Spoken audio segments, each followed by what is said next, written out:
社會，尤其係政治或者公職呢方面嘅最好嘅規矩嚟噶嘛。咁啊，法律裏邊咧，以往由於未有國安法嘅時候，港版國安法嘅時候，咁有啲人佢唔熟悉噶。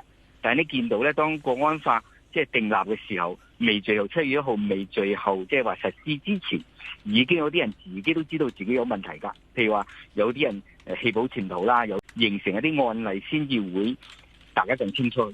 但係而家咧，未有具體嘅案例之中咧。